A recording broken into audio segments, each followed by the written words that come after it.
এরকম কিছু না, একটা স্বপ্ন দেখছিলাম। ওই জন্যই বলি বয়স হয়েছে, অযথা দুশ্চিন্তা না করে একটু বিশ্রাম নাও। সারা জীবনই তো খেটে খেটেই কেটে গেল। হাসছো যে? যা আদার তাহলে হেসেছে, আর দুশ্চিন্তার কোনো কারণ নেই। মা খিদে পেয়েছে, খেতে দাও। রাহুল,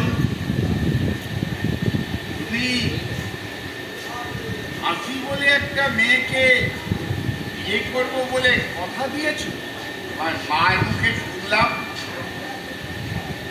10 বছর ধরে তাকে কি উত্তর দাও? কিছু উপায় নেই বাবা, চাকরি বাকরি তো আর জুটছে না। বছরের পর বছর টেট পাস করে বসে আছি, তাই ভাবছিলাম একটা ব্যবসা ট্যাবসা। না, ব্যবসা ট্যাবসা নয়, অত মূলধন আমার নেই।